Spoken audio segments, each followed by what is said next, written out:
पहुंचाए वो आपको सफाई में पहुंचाए। और जब आप शिकायत करते हैं, एम्प्लॉयर कहता है कि भाई ये आदमी ठीक नहीं है, कहता है लाओ वापस कर देता हूं, कल से दूसरा पहुंचा दूंगा, इसको फलानी जगह पहुंचा दूंगा। अब ये नहीं है कि जिसको जहां जॉब मिला है वो 1 साल भी वो काम कर ले, 1 हफ्ते भी कर ले। नो, ये जो थर्ड पार्टी सिस्टम ला रहे हैं ये युवाओं को पूरी तरह तोड़ देगा। सैलरी तो अपने आप कम हो ही जाएगी, क्योंकि सैलरी का बड़ा हिस्सा ठेकेदार के पास जाएगा। युवाओं का आत्मविश्वास खत्म हो जाएगा। आज ये बात करते हैं युवाओं की कि युवा देश है और युवा ये करेगा। अरे युवाओं को तुमने झूठे वादे करके, नौकरी के वादे करके रशिया और यूक्रेन की लड़ाई में पहुंचा दिया जी। 12 लड़के मारे गए हमारे वहां पे, और जाने कितने लापता है वहां पे। हमारे देश के लड़के को यहां अगर रोजगार मिल जाएगा, वो लड़ने के लिए रूस जाएगा। आप सोचिए, कल्पना कीजिए। और जो जाते हैं लड़ने, उनके लिए शब्द क्या है मालूम होगा हमारे दर्शकों को? मर्सनरी, भाड़े के सिपाही। ये वो सिपाही नहीं होते कि जिनमें एक आन बान शान होती है, जिनमें गर्व होता है। ये भाड़े के सिपाही कहलाते हैं, जिनकी कोई इज्जत नहीं होती, सम्मान नहीं होता। किराए के सिपाही, भाड़े के सिपाही, मर्सनरीज जी। बहुत खराब शब्द है ये।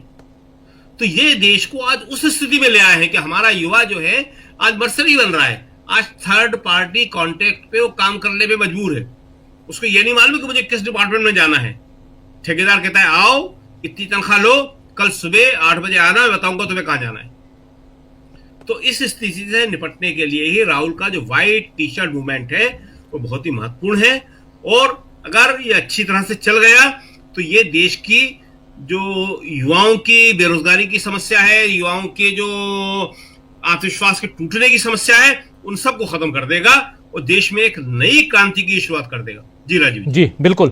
एक नई क्रांति की शुरुआत ऑलरेडी हो चुकी है। मान के चलिए राहुल गांधी जो काम कर रहे हैं वो एक अलग राजनीति, जिस पे हम लोग पहले भी चर्चा कई बार कर चुके हैं, एक अलग राजनीति। उसी राजनीति में एक नया आयाम व्हाइट टी शर्ट मूवमेंट और इसके जरिए यंगस्टर्स को जोड़ना, बेरोजगारों को जोड़ना, ये सारा काम राहुल गांधी करेंगे। लेकिन उससे पहले देश में जो चल रहा है और इन सब को करके एक बहुत ही महत्वपूर्ण बात की महू या बेलगावी में जो सभा हो रही है वो सभा क्या दिल्ली में नहीं हो सकती थी? और दिल्ली में चुनाव है, दिल्ली पर फोकस न करके कांग्रेस पार्टी उधर फोकस क्यों कर रही है, ये सब भी समझने की कोशिश हम कर रहे हैं इस कार्यक्रम के जरिए। और दूसरी तरफ उधर जीतन राम मांझी ने जो मोर्चा खोल रखा है उसके क्या मायने हैं, ये सब हम जानने समझने की कोशिश। हमारे साथ 4 वरिष्ठ साथी जुड़े हुए हैं। अभी आप शकील अख्तर जी को सुन रहे थे। आना चाहता हूं प्रशांत टंडन जी आपके पास। प्रशांत जी, कैसे देखते हैं आप कांग्रेस पार्टी की इन रैलियों को, और साथ साथ जीतन राम मांझी पे थोड़ी चर्चा? और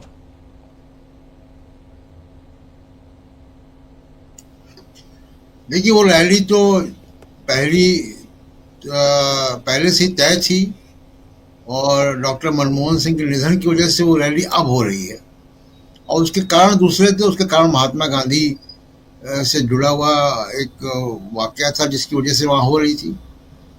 अब लेकिन देखिए, आप सोशल मीडिया के ज़माने में रैली आप कहीं भी करें, संदेश तो पूरे देश में जाता ही है।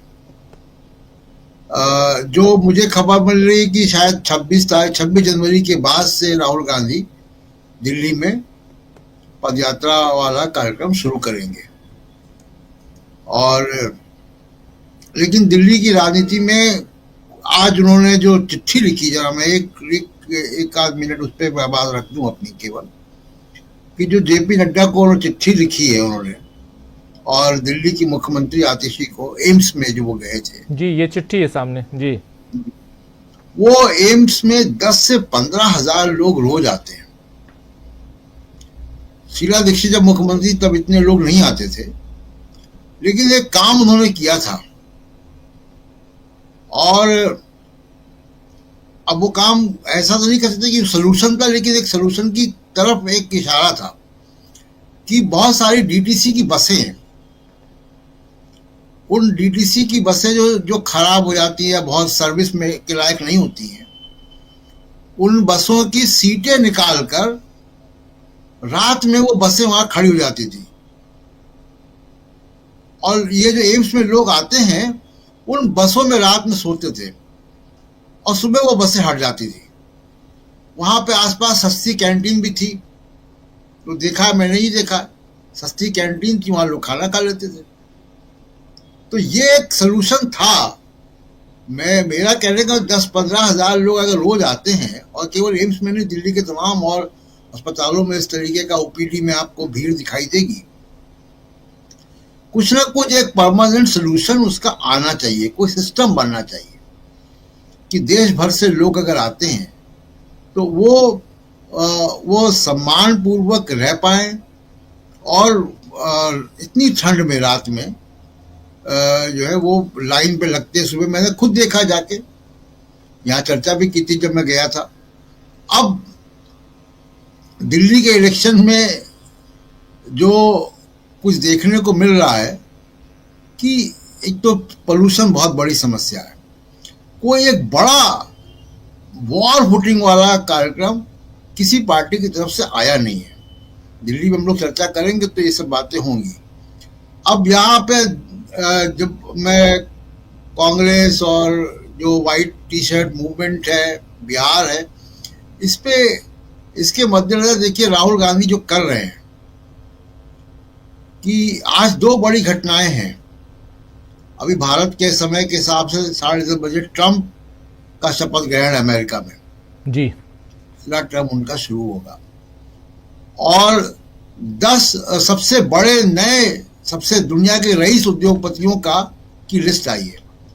उसमें टॉप 10 में 10 में से 9 अमेरिकन हैं, और जो 9 अमेरिकन हैं उसमें अधिकांश फर्स्ट जनरेशन उद्योगपति हैं, फर्स्ट जनरेशन रिच पीपल हैं, बिलियनर्स हैं, और वो सब इनोवेटर्स हैं, टेक्नोलॉजी के लोग हैं। उसमें अमेजन का मालिक है, उसमें फेसबुक का फाउंडर है, उसमें एलन मस्क है, ट्विटर, एक्स जो है, और जो टेस्ला है, गूगल के लोग हैं, माइक्रोसॉफ्ट के लोग हैं। ये सब फर्स्ट जनरेशन बिलियनर्स हैं। ये अब 10 में से 9 अमेरिकन हैं उसमें। ये नई पॉलिटिक्स को दिशा देंगे। टेक्नोलॉजी के लोग हैं, इनोवेटर्स हैं। भारत को इसी की आवश्यकता है कि नए आइडियाज आए, नए इनोवेटर्स आए, और वो इनोवेटर्स तब आएंगे जब ये वाइट टी शर्ट जैसे मूवमेंट होंगे। आंदोलन के तौर पे ये चीजें होंगी कि जब इनोवेटर्स को, क्रिएटिव लोगों को, जिनके पास कुछ आइडियाज हैं, जो नए तरीके के थॉट लीडर्स हैं। कल मैंने चर्चा की थी किस तरीके से नीतियां बनती हैं जो उद्योगपतियों के अड्डे बने हुए हैं। उन अड्डों से नीतियां बनती हैं, वो वहां से वो नीति आयोग पहुंचती, नीति आयोग से सरकार पहुंचती है। ये उन अड्डों से आजादी दिलाने का काम है, और तब ही संभव होगा कि जब वो 90% आबादी के बीच में से नए तरीके के थॉट लीडर्स सामने आएंगे, नए तरीके की युवा एनर्जी सामने आएगी। बीजेपी ने क्या किया है, बड़े अफसोस के साथ कहना पड़ रहा है कि मोदी जी ने जो किया है कि तमाम लोग, युवाओं को, जो जिनके अंदर बड़ी टैलेंट है, इनोवेशन है, उन सबको नफरत का शिकार बना दिया। वो सोशल मीडिया में आके सिर्फ नफरत फैला रहे हैं, एक निगेटिव आउटलुक दे दिया पूरे युवा को। उससे अलग हटाकर राहुल गांधी को एक जरूरत है कि वो ये जो वाइट टी शर्ट मूवमेंट है, ये युवाओं को एक पॉजिटिव दिशा देगा, और यही एक नए भारत का 21st सेंचुरी की जो डेमोक्रेसी है, इसकी बुनियाद रखेगा। जी राजीव, बिल्कुल बिल्कुल आप सही कह रहे हैं। ये एक अलग राजनीति, और आने वाले समय में कैसा भारत चाहिए, ये बताने और ये करने की कोशिश इस राजनीति में और इस मूवमेंट के जरिए। राहुल गांधी की बात हम कर रहे हैं, राहुल गांधी के अलावा हम बात उधर बिहार की भी कर रहे हैं, एनडीए में कैसे फूट है इसकी बात भी कर रहे हैं। डॉक्टर प्रकाश हिंदुस्तानी जी, महू की बात आप कर रहे थे, जरा आपके पास आना चाहता हूं, और बहुत कुछ महू से क्या कुछ निकल के आता है। 27 तारीख को महू में राहुल गांधी की सभा है, और 27 तारीख और महू बहुत इंपॉर्टेंट है। ये हमको बताने की ज़रूरत नहीं है हमारे साथियों को। लेकिन यहाँ से क्या राजनीति की दिशा दशा को बदलते हुए आप देखते हैं, और जो बिहार से खबरें आ रही हैं उसका कितना असर पड़ेगा आने वाले समय में? लगता है कि अगले कुछ वर्षों में इस देश की राजनीति में राहुल गांधी धूमकेतु की तरह जो उभरने वाले हैं उसकी कल्पना कई लोगों को शायद नहीं होगी। दिल्ली के चुनाव की ही बात करें तो आप देखिए वो कहां गए, यमुना के तट पर गए और यमुना की बात उन्होंने कही। फिर वे एम्स गए, इस एम्स को लेकर बीजेपी तो कहती कि हमने इतने 50,000 करोड़ रुपए का स्वास्थ्य सेवाओं के लिए बजट में रखे, तो उसका क्या हुआ? तो बताया राहुल गांधी ने कि क्या हो रहा है। फिर दूसरा उन्होंने यही बताया कि जो आम आदमी पार्टी बार बार कहती है कि हमने दिल्ली में स्वास्थ्य सेवाएं बहुत अच्छी कर दी, तो राहुल गांधी ने अपने एक्शन से वहां के आए लोगों से मिलकर बता दिया कि उनकी हालत क्या है। तो राहुल गांधी जो दिल्ली चुनाव को लेकर करना चाहते थे उन्होंने कर लिया। बिहार जाकर उन्हें जो करना है वो उन्होंने किया, और कल बेलगामी में जो करने वाले हैं, क्योंकि बेलगामी का महत्व वो 100 साल पहले जहां कांग्रेस का अधिवेशन हुआ था वो महत्व है। मनमोहन सिंह जी के स्वर्गवास के कारण वो कार्यक्रम आगे बढ़ रहा है, अब आगे जा रहा है जी। महू में ये 26 तारीख को कार्यक्रम होना था, लेकिन बहुत सारी सरकारी कार्यक्रम होते हैं तो उसे एक दिन आगे बढ़ाया गया, सोमवार 27 जनवरी को ये कार्यक्रम। इसके लिए कांग्रेस ने जो तैयारियां की और जो कर रहे हैं, तमाम दूर दराज के क्षेत्रों में कांग्रेस के नेता जा रहे हैं। उसके साथ इंदिरा ज्योति अभियान चलाया जा रहा है, उसमें इंदिरा गांधी जी के 108वीं जयंती के मौके पर उनके कार्यों को प्रचारित किया जा रहा है, बताया जा रहा है कि इंदिरा गांधी ने क्या क्या किया था। और कांग्रेस के नेता, तमाम नेता जो अलग अलग गुटों में नजर आते हैं, वो एक मंच पर, एक जाजम पर नजर आ रहे हैं। एक मंच पर कांग्रेस के अलग अलग तथाकथित गुटों के नेता हैं और वे बोल रहे कि हमें महू में क्या क्या करना है। राहुल के साथ प्रियंका भी आने वाली हैं। इसके पहले जब भारत जोड़ो यात्रा में राहुल गांधी महू आए थे, तब भी वे बाबा साहब आम्बेडकर की जन्मस्थली पर गए थे, उनको प्रणाम किया उन्होंने, और उसके बाद आए थे कांग्रेस के अध्यक्ष। अब जो महू में होने वाला है उसकी तैयारियां कांग्रेस इतने बड़े स्तर पर कर रही है, और उसका तोड़ जोड़ देखने के लिए बीजेपी के तमाम नेता लगे हुए कि हम कैसे उसका तोड़ निकालें जी। दूसरी एक और मोर्चा कांग्रेस ने खोल दिया है, मुझे कि whiteshirt.in एक वेबसाइट बना दी है, और उस वेबसाइट के जरिए लोगों को कहा जा रहा है कि आप आवेदन करिए, उनके आवेदनों का मेल स्वीकार किया जाएगा। उन्हें इसके साथ ही 100 दिन का फील्ड सर्वे शुरू हो रहा है, ट्रेनिंग होगी, रिस्पॉन्सिबिलिटी होगी नौजवानों को कि उन्हें क्या क्या करना है, क्या उन्हें करना चाहिए। उनका ओरिएंटेशन होगा और स्क्रूटनी होगी, और उसी के संदर्भ में कांग्रेस के तमाम नेता अपने क्षेत्र में ब्लॉक लेवल पर, तहसील लेवल पर, जिला लेवल पर, वार्ड के स्तर पर जाकर बता रहे हैं अपने कार्यकर्ता को कि आप 27 तारीख के आयोजन के लिए और व्हाइट टी शर्ट अभियान के लिए 1-1 मिनट के वीडियो बनाइए और सोशल मीडिया के तमाम प्लेटफॉर्म पर शेयर कीजिए। तो ये लड़ाई सोशल मीडिया पर बहुत तेजी से लड़ी जा रही है, क्योंकि कांग्रेस के नेताओं को पता है कि उन्हें जो आम मीडिया या जिसे गोदी मीडिया कहते हैं उसमें वो तवज्जो नहीं मिल रही। तो मीडिया कुछ भी दिखाए, भले ही कुंभ दिखाते ही रहे और मोनालिसा दिखाए और IIT वाले इंजीनियर को दिखाए, लेकिन कांग्रेस के भीतर जो अभियान है वो बहुत जबरदस्त है। दूसरी बात यह कि कांग्रेस ने दिल्ली में चुनाव लड़ने का फैसला जो अकेले किया है, उससे कांग्रेस के लोगों में बहुत उत्साह आया। अब मेरी कांग्रेस के कुछ पुराने नेताओं से बात हुई तो उन्होंने कहा कि ये एक ऐसा फैसला है कि जो कांग्रेस को नई ऊर्जा देगा, नई ताकत देगा। हमारे कार्यकर्ता, कांग्रेस के कार्यकर्ता कहते हैं, हमारे कार्यकर्ता 5 साल तक मेहनत करते हैं अपने क्षेत्र में, कार्यकर्ताओं से मिलते हैं, मतदाताओं से मिलते हैं, युवा लोगों से मिलते हैं, कांग्रेस के बारे में बताते हैं। लेकिन जब चुनाव होता है और हम अपने सहयोगी दलों के लिए सीटें छोड़ते हैं तो उनका उत्साह कम हो जाता है, क्योंकि उनमें लड़ने की भावना, चुनाव लड़ने और जीतने की भावना उससे प्रभावित होती है। अब जिस तरीके से राहुल गांधी दिल्ली में चुनाव अभियान चला रहे हैं और जिस तरह कांग्रेस ने रणनीति बनाई, उससे लोग, पूरे देश के लोग बड़े उत्साहित हैं। यहां तक कि कांग्रेस ने जो अपना नया कार्यालय बनाया है, उसका वीडियो शेयर किया, तो वो वीडियो कांग्रेस के कार्यकर्ता आपस में शेयर कर रहे हैं, जो कांग्रेस के ट्विटर हैंडल पे था। यानी कांग्रेस के कार्यकर्ताओं में इस बात का स्वाभिमान तो आ रहा है कि हम भी कम नहीं हैं, हमने उतना उस तरह की सत्ता स्थापित नहीं की जो वर्तमान सरकार कर रही, बीजेपी की सरकार कर रही, लेकिन हमारी जड़ें कहाँ हैं। और महू में जहां डॉक्टर भीमराव अंबेडकर का जन्म हुआ था, उनके पिता सेना में थे, महार रेजिमेंट में सिपाही थे, और उन्हीं के निवास में, घर में उनका जन्म हुआ था। तो वो एक ऐतिहासिक जगह है, और महू में ही बाबा साहब आम्बेडकर के नाम पर विश्वविद्यालय है। और राजीव जी, मेरी पढ़ाई लिखाई बचपन पूरा महू में बीता, तो मैं आम्बेडकर जी से अपने आप को खास तौर पर जोड़ता हूं कि हमारे शहर के ऐसे व्यक्ति जन्मे हैं जिन्होंने पूरे देश का संविधान बनाया है, तो एक बड़ा महत्व है। तो महू में कांग्रेस के नेता आ रहे हैं, राहुल और प्रियंका आ रहे हैं।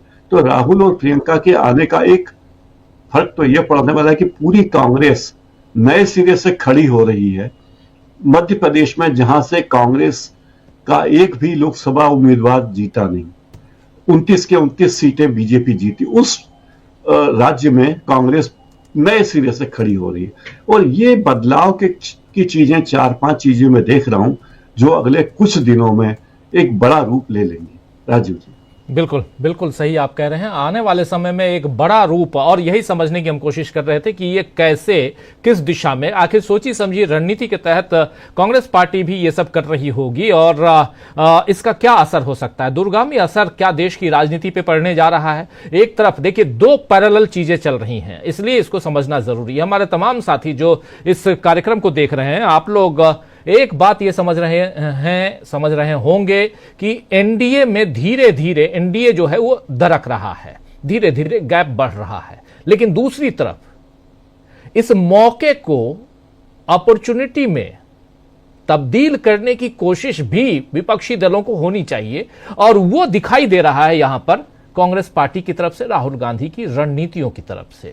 भले उन बातों का प्रचार प्रसार बहुत कम हो, कांग्रेस पार्टी प्रचार प्रसार में शायद ऐसे भी पिछले 10-12 साल से आप देख ही रहे हैं कि नहीं, और नरेंद्र मोदी की सरकार आने से पहले से, क्योंकि 2011-12 में जैसे ही कांग्रेस के ऊपर, मनमोहन सिंह सरकार के ऊपर हमला बोलना शुरू हुआ, उसके बाद से आपने देख लिया, पहले रामदेव ने काला धन वापस लाएंगे का हमला बोला, फिर एक अन्ना हजारे नाम के एक साहब जो हैं वो अवतरित हो गए दिल्ली में, उन्होंने क्या कुछ किया ये आप लोगों ने देखा, ये सब कुछ हुआ।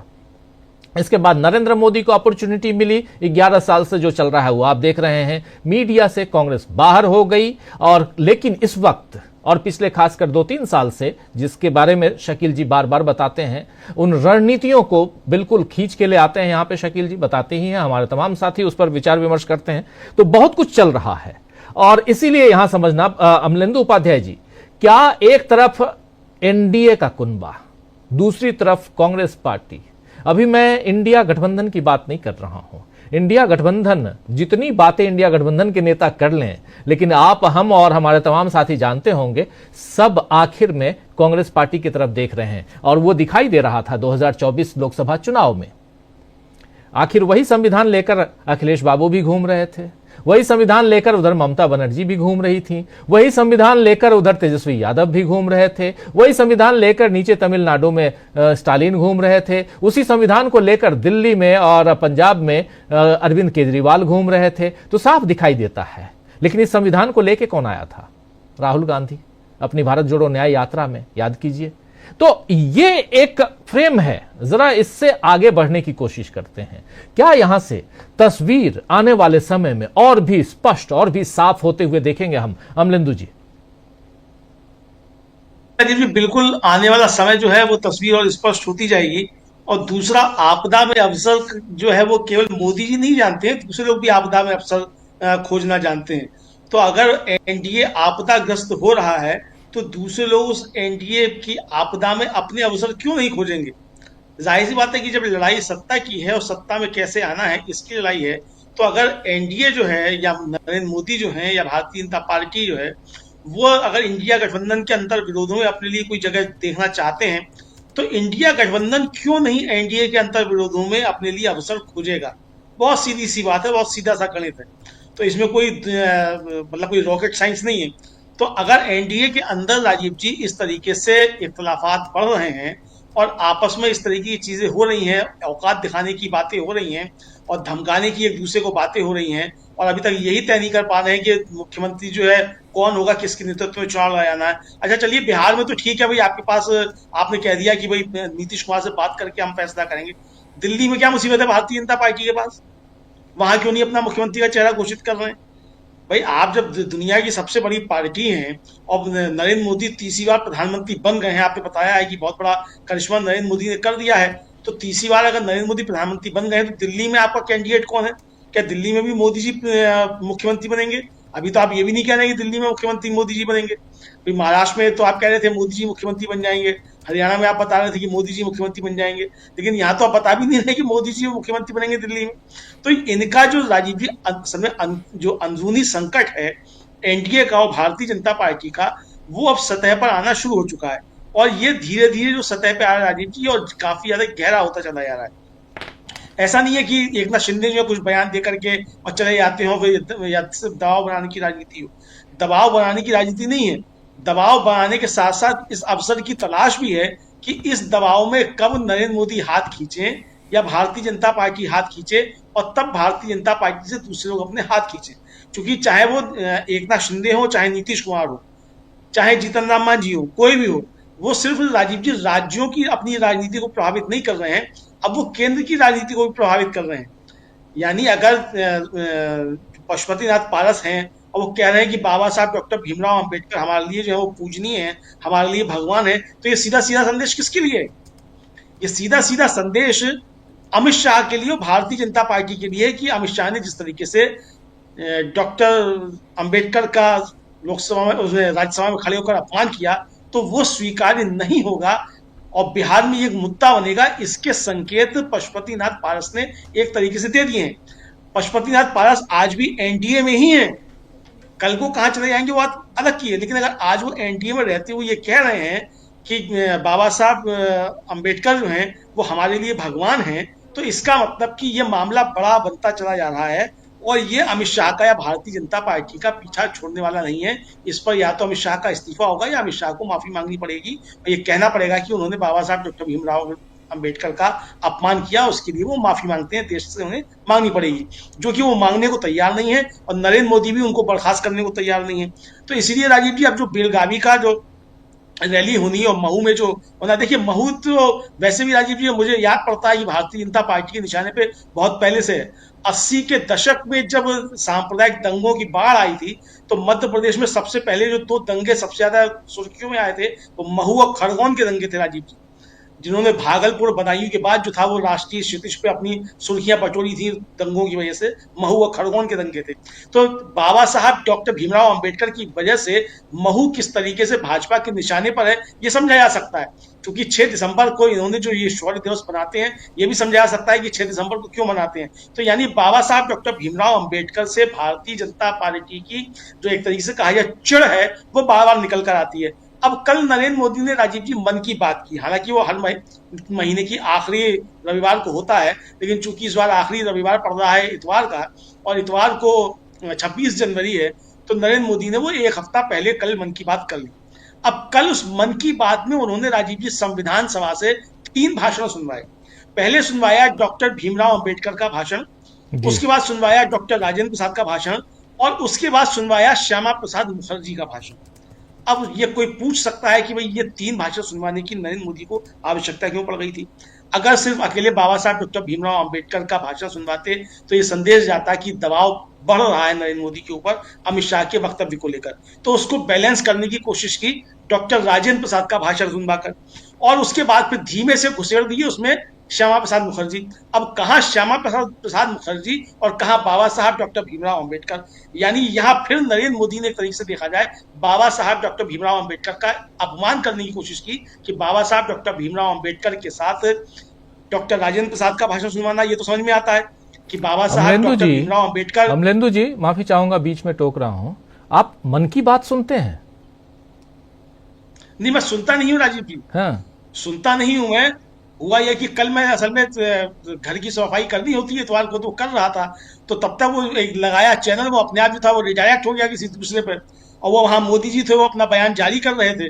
तो मैंने कहा चलो कभी सुना नहीं है, मुझे ध्यान नहीं है, हालांकि पत्रकारों को सब कुछ सुनना चाहिए, देखना चाहिए, आपने कुछ गलत नहीं किया, लेकिन मैं आश्चर्यजनक, मैंने गलत नहीं किया राजवी, हालांकि 10 साल का रिकॉर्ड जो वो टूट गया कि वो मुझे मन की बात जो है इस तरीके सुनना पड़ी, क्योंकि मैं सफाई में लगा हुआ था, तो सफाई में होते हुए वो चलता रहा, तो मैंने सुन लिया भाई, तो अब कानों में पड़ गया। अब मोदी जी इसके लिए जो मेरे कानों में पीछे पिघला हुआ शीशा जलवा सकते हैं कि मन की बात मैंने क्यों सुन ली। बहरहाल, लेकिन राजीव जी उन्होंने देखिए कितनी चालाकी से श्यामा प्रसाद मुखर्जी को बीच में घुसेड़ कर ये बताने की कोशिश की कि संविधान सभा में श्यामा प्रसाद मुखर्जी का वही महत्व था जो बाबा साहब डॉक्टर भीमराव अंबेडकर का महत्व है। यानी यहां भी नरेंद्र मोदी ने बाबा साहब डॉक्टर भीमराव अंबेडकर का अपमान करने की कोशिश की। बाबा साहब डॉक्टर भीमराव अंबेडकर कह रहे हैं, अगले टर्म में इस पे भी बात हम करेंगे कि महू में क्या होने जा रहा है, लेकिन इधर जो कुछ बिहार में चल रहा है उसका क्या असर एनडीए पे, क्या असर उसका नरेंद्र मोदी की सरकार पर पड़ने जा रहा है। जीतन राम मांझी ने खुलकर अगर यहां मोर्चा खोल दिया है और साफ साफ, जो 2 बार उनकी बाइट सुन चुके आप, और साफ साफ वो जो बातें कह रहे हैं कि हल्के में मत लीजिए, सीधे कहने का मतलब है कि मुझे हल्के में, मेरी पार्टी को आप हल्के में मत लीजिए। अमलेंदु उपाध्याय जी क्या कहेंगे? बिल्कुल राजीव जी, और इतना ही नहीं कह रहे हल्के में मत लीजिए, ये भी कह रहे हैं कि बिहार में औकात समझाएंगे, ये भी कहा है उन्होंने जी। यानी कि बात अब यहां आ गई है कि कौन किसकी औकात कितनी है और कौन किसको किसकी औकात समझाएगा।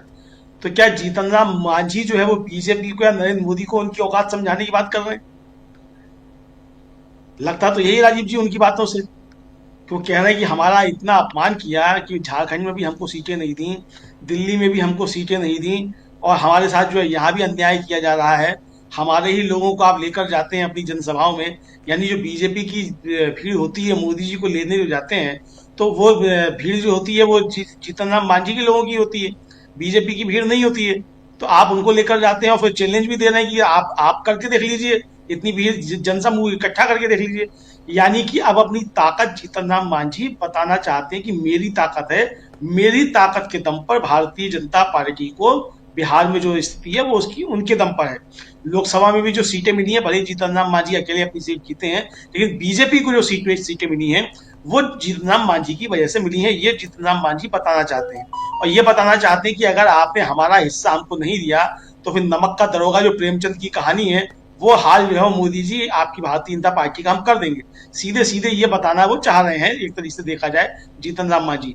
तो राजीव जी ये समझा जा सकता है कि ये सिर्फ जीतन राम मांझी का मसला नहीं है, या अकेले नीतीश कुमार का मसला नहीं है, या अकेले ये एकनाथ शिंदे का मसला नहीं है। असल में भारतीय जनता पार्टी, या कहिए कि मोदी शाह जिस तरीके से अपनी पार्टी को हाँकते हैं उसी तरीके से वो एनडीए को हाँकने की कोशिश कर रहे हैं। और ये हाँकना शब्द मैं इसलिए इस्तेमाल कर रहा हूं क्योंकि जो दोनों की भाव भंगिमा होती है, छोटे बड़े जो मोटा भाई हैं उनकी, वो साफ तौर पे ये होती है धमकाने वाली, मतलब अपने साथियों को भी धमकाने की, अपने पार्टी के नेताओं को भी धमकाने की। तो जो धमकाने वाली मुद्रा होती है, तो वो अब ये समझ ही नहीं पा रहे हैं कि भाई अब 4 जून 2024 के बाद आपकी वो धमकाने की शक्तियां खत्म हो चुकी हैं। अब आपको मान मनोबल से काम चलाना होगा, लेकिन वो अभी तक उससे बाहर ही निकलना नहीं चाहते। जो होता है मतलब जो एक आदत पड़ जाती है, क्योंकि लंबे समय तक मोदी जी रहे, लगभग 13 साल मुख्यमंत्री रहे, तब भी जो है इसी धमकाने के अंदाज में वहां सरकार चलाई। 10 साल यहाँ प्रधानमंत्री रहे तो उसी धमकाने के अंदाज में। यहाँ तक कि बताया जाता है कि जो एक बड़े नेता नंबर 2 के समझे जाते हैं, एक परेड में जो है उनको धक्का देकर किनारे कर दिया गया, चूंकि वो कैमरे के बीच में आ रहे थे। तो इतना सब जो राजीव जी हो रहा है, तो ये साफ तौर पे संकेत मिल रहे हैं। अब जो महाराष्ट्र का मसला है राजीव जी, वो तो और भी ज्यादा दिलचस्प है। यानी कि पहले सुनील तटकरे की बेटी जो अदिति तटकरे, उनको जो एनसीपी की हैं, और गिरीश महाजन जो बीजेपी के हैं, उनको बनाया गया नासिक का, अदिति तटकरे को रायगढ़ का, वहां जो था वो गार्जियन मिनिस्टर बनाया गया। अब ये नया पोस्ट एक तो निकल आई है राजीव जी, गार्जियन मिनिस्टर। यानी किस तरीके से एक एक जिला जो है एक एक मंत्री के हवाले किया जाना है कि आपको वहां से जो लूट सकना है लूट, यही कहा जा सकता है। वरना गार्जियन मिनिस्टर तो अभी तक संविधान में तो कोई पद है नहीं कि गार्जियन मिनिस्टर भी किसी जिले का होता है। यानी एक तरह से कहा जाए कि मिनी मुख्यमंत्री जो हैं हर जिले में एक एक तैनात किए जाएंगे, वो वहां के सारे काम धाम देखेंगे, वहां का प्रशासन सीधे उनके जिम्मे होगा। एक तरीके से अच्छी बात यह कि चलिए सत्ता का विकेंद्रीकरण आप इसको कह सकते हैं, लेकिन असली बात जो ये है कि जब एकनाथ शिंदे नाराज हो जाते हैं और देवेंद्र फडणवीस हैं विदेश में, दावोस में हैं, और उनके दावोस में होते हुए और वो उस पर रोक लग जाती है, तो आदित्य ठाकरे ने यही सवाल उठाया है कि जो ईवीएम से बनी हुई सरकार है, ये ईवीएम से बनी सरकार जो है इसको चला कौन रहा है? कि जब एकनाथ शिंदे नाराज हो जाते हैं तो आपने जो इनका स्टे कर दिया, तो आखिर चलिए आपने स्टे कर दिया वो तो समझ में आता है, लेकिन जिनको आपने मंत्री मतलब गार्जियन मंत्री बनाया था, क्या ये उनका अपमान नहीं जिनसे आपने ये छीन लिया? यानी सीधे सीधे बीजेपी के गिरीश महाजन और एनसीपी की अदिति तटकरे, उनका ये साफ तौर पे अपमान है। तो इसीलिए अब अजीत पवार जो है वो नाराज दिखाई पड़ते हैं। तो कुल मिला के राजीव जी बात यह है कि एनडीए में बड़ी फूट पड़ चुकी है, बस ये है कि जो दरारें पड़ रही हैं, जो चटकना शुरू हो गई हैं, देखना ये कि दरारें कितनी और चौड़ी होती जाती हैं और ये खाई बनकर जो है ये किला गिरता कब है एनडीए का। बिल्कुल बिल्कुल, ये किला गिरता कहाँ है एनडीए का, एनडीए के अंदर। और सही मायने में देखा जाए तो बीजेपी के अंदर भी बहुत कुछ चल रहा है। बीजेपी अभी तक अपना अध्यक्ष नहीं चुन पाई है। शकील जी, दिल्ली में 5 सितारा ऑफिस है, अध्यक्ष अभी तक बीजेपी नहीं चुन पाई, नहीं खोज पाई। जेपी नड्डा साहब जो बातें करते हैं वो आप देख ही रहे हैं। अध्यक्ष कौन हो बीजेपी का, अभी तक इस पर कोई बात ही नहीं करता। सबसे बड़ी अच्छी चीज क्या है बीजेपी के साथ, सरकार उनकी है, मीडिया उनका है। एनडीए में कुछ गड़बड़ है तो कोई बात नहीं करेगा, बीजेपी के अंदर कुछ गड़बड़ है तो कोई बात नहीं करेगा, सरकार में कहीं गड़बड़ी है तो कोई बात नहीं करेगा, सवाल नहीं पूछ सकता। ये सब कुछ हम लोग जानते हैं। हम लोग थोड़ी बहुत हिम्मत करके इतनी बातें कर भी लेते हैं, बाकी लोग तो हिम्मत भी नहीं करते हैं। इसीलिए यहां जरूरी है समझना कि आखिर चल क्या रहा है और क्या सचमुच ये डगमगाती हुई सरकार है। और दूसरी तरफ राहुल गांधी क्या कर रहे हैं, ये जरा आप बताइए। ये व्हाइट टी शर्ट मूवमेंट क्या है और इसके जरिए राहुल गांधी क्या अप्रोच उनका है, कहां तक पहुंचना चाहते हैं? बेलगावी में कल क्या कुछ होने जा रहा है, फिर महू में। ये लगातार बेलगावी भी यहां पर दिल्ली में नहीं है और महू भी दिल्ली में नहीं है, चुनाव दिल्ली में है। आज पदयात्रा राहुल गांधी की कैंसिल हो गई, लेकिन जो दिल्ली में होनी थी, लेकिन बेलगावी और उधर महू, ये इसके मायने क्या हैं? क्या मध्यावधि की तैयारी में लग गए हैं राहुल गांधी? शकील जी, आपने कहा राहुल क्या कर रहे हैं जी, तो फिलहाल अभी का लेटेस्ट अपडेट हम बता दें आपको। फिलहाल तो वो शादी का निमंत्रण पत्र स्वीकार कर रहे हैं। किसकी शादी? शिवराज सिंह चौहान, कृषि मंत्री जो मध्य प्रदेश के मुख्यमंत्री रहे, वो अभी अपनी लड़के की शादी का निमंत्रण देने राहुल के पास पहुंचे और राहुल ने उस निमंत्रण पत्र को स्वीकार किया। मल्लिकार्जुन खड़गे के पास भी पहुंचे शिवराज सिंह चौहान, उन्हें भी उन्होंने अपने लड़के की शादी का निमंत्रण दिया। तो राहुल अभी फिलहाल जो आपने पूछा कि क्या कर रहे हैं, तो वो जो है इस वक्त अपने विपक्षी नेताओं से, अपने विरोधी नेताओं से दिल खोल के मिल रहे हैं। और ये एक बड़ी अच्छी बात है। यही राहुल का आकर्षण है, यही राहुल की शक्ति है, उनकी स्ट्रेंथ जिसे कहते हैं कि उनके पास सब आते हैं। खैर, तो ये एक अपडेट था जो हमने किया। अब दूसरी बात कि कल का हम जो बेलगावी का है बड़ा इंपॉर्टेंट है। जब बेलगावी में सीडब्ल्यूसी की मीटिंग हुई थी, उसके नेक्स्ट डे तय था कि वहां पे एक रैली को राहुल गांधी और मल्लिकार्जुन खड़गे संबोधित करेंगे।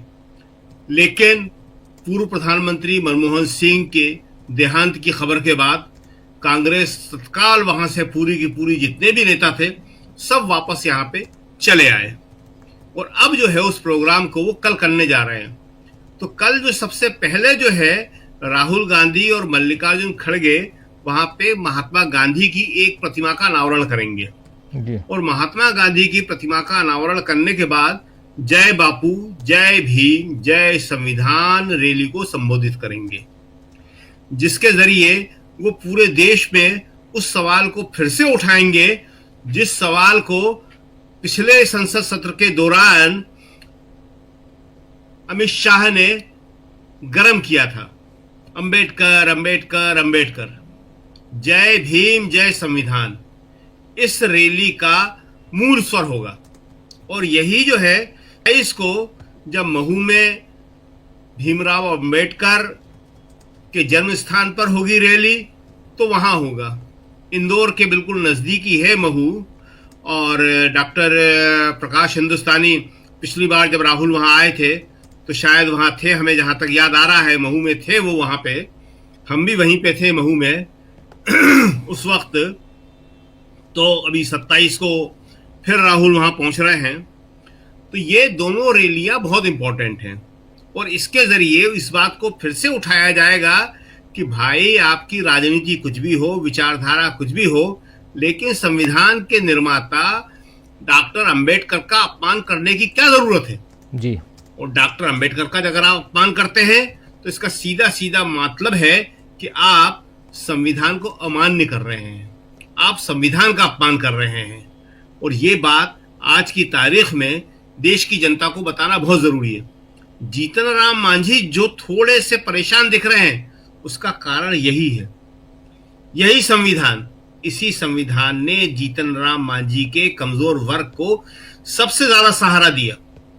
देश में जो जितना ज्यादा गरीब है, जो जितना ज्यादा पिछड़ा, दलित और शोषित है, उसको सबसे बड़ा समर्थन अगर किसी से मिलता है तो संविधान में दिए हुए अधिकारों से मिलता है, जो कहते हैं कि यहां सब समान है।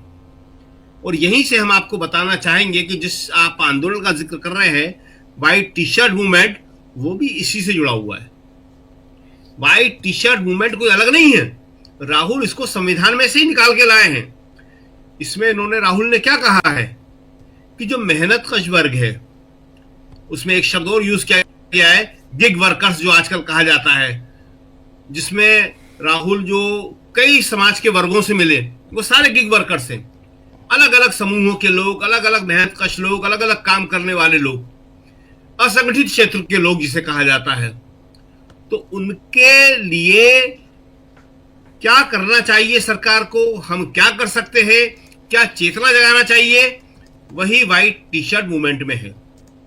और राहुल ने इसमें 5 इसके उद्देश्य बड़े स्पष्ट किए हैं, और वो उद्देश्य ऐसे हैं कि बीजेपी की डिक्शनरी में दूर दूर तक वो शब्द ही नहीं है। किसी भी राइटिस्ट पार्टी के शब्दकोश में वर्ड हो ही नहीं सकते हैं। प्रतिक्रियावादी लोग इन शब्दों से नफरत करते हैं। करुणा सबसे बड़ा शब्द, जिस करुणा का इन लोगों में सबसे ज्यादा अभाव पाया जाता है, जो बुद्ध का सबसे पहला मंत्र था। बुद्ध ने करुणा की बात की थी। उसके बाद अहिंसा, गांधी का, कि हम आंदोलन करेंगे, लोगों की मदद करेंगे, मगर अहिंसा के द्वारा। सबकी प्रगति, किसी एक की नहीं, हमारी प्रगति में सब शामिल है, सबकी प्रगति। एकता, गिग वर्कर्स, असंगठित लोग, गरीब, दलित, पिछड़े, आदिवासी, सबको एक रहना पड़ेगा, एकता। और लास्ट जो है वो बहुत बड़ा शब्द है, समानता, इक्वलिटी, कि देश में सब समान है। यह तुम कहते हो कि ये अमीर है तो इसको विशेष अधिकार है, चाहे जो खरीद सकता है, नहीं। इस व्हाइट टी शर्ट मूवमेंट में यह बात कही गई है कि मोदी ने कुछ अमीर लोगों को बहुत आगे बढ़ा दिया।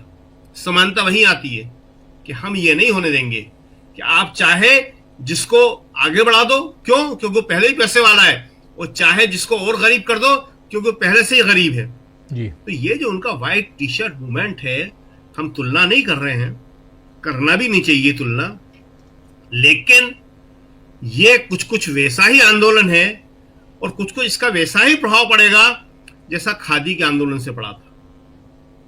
देश भर में खादी ने एक माहौल रच दिया था, माहौल बना दिया था।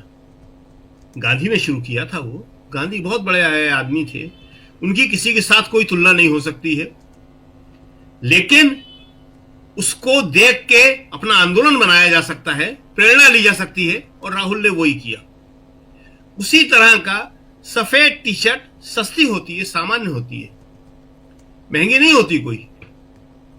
उस सफेद टी शर्ट को एक प्रतीक बना के कि ये जितने भी गरीब हैं, पिछड़े हैं, गिग वर्कर्स हैं, असंगठित क्षेत्र के लोग हैं, छोटा छोटा व्यवसाय करते हैं, अलग अलग व्यवसाय करते हैं, इन्हें एकता के सूत्र में कैसे पिरोया जाए, इन्हें अपने अधिकारों के लिए लड़ने के लिए कैसे प्रेरित किया जाए। राजीव जी, बहुत बड़ा आंदोलन है ये। अगर कांग्रेस इसको कर पाई, राहुल तो करेंगे, लेकिन पूरी कांग्रेस के समर्थन में खड़ी हो जाए अगर, तो ये जो है देश की राजनीति को पूरी तरह बदल देगा। क्योंकि देश में आज जो सबसे बड़ी समस्या है वो यही है कि वैसे तो संगठित क्षेत्र पर ही बहुत मार पड़ रही है, उस संगठित क्षेत्र का वर्कर जो है वो भी बहुत परेशान हर जगह, लेकिन असंगठित क्षेत्र का वर्कर तो सबसे ज्यादा परेशान है। उसकी तो कोई बात करने वाला नहीं है, कोई बात सुनने वाला नहीं है। को तो मतलब ये बात मालूम है, बहुत सारे लोगों को मालूम होगी भी हम बता देते हैं इस बात को कि पहले तो इन्होंने सरकारी नौकरियां बंद करी, जो युवा सरकारी नौकरी में जाते थे, और जिन दलित, पिछड़े और आदिवासियों को सरकारी नौकरी में आरक्षण मिलता था वो सब खत्म हो गया अब। फिर इन्होंने ठेके पे नौकरी देना शुरू करी, कॉन्ट्रैक्ट होते थे 3 साल का, 5 साल का, अब वो कॉन्ट्रैक्ट भी खत्म हो गया। No government job, no contract. अब क्या हो गया है? थर्ड पार्टी सिस्टम जी। एक ठेकेदार आपको हायर करेगा और फिर उस ठेकेदार की मर्जी है कि वो आपको रेलवे में पहुंचाए, वो आपको ट्रांसपोर्ट में पहुंचाए, वो आपको एजुकेशन में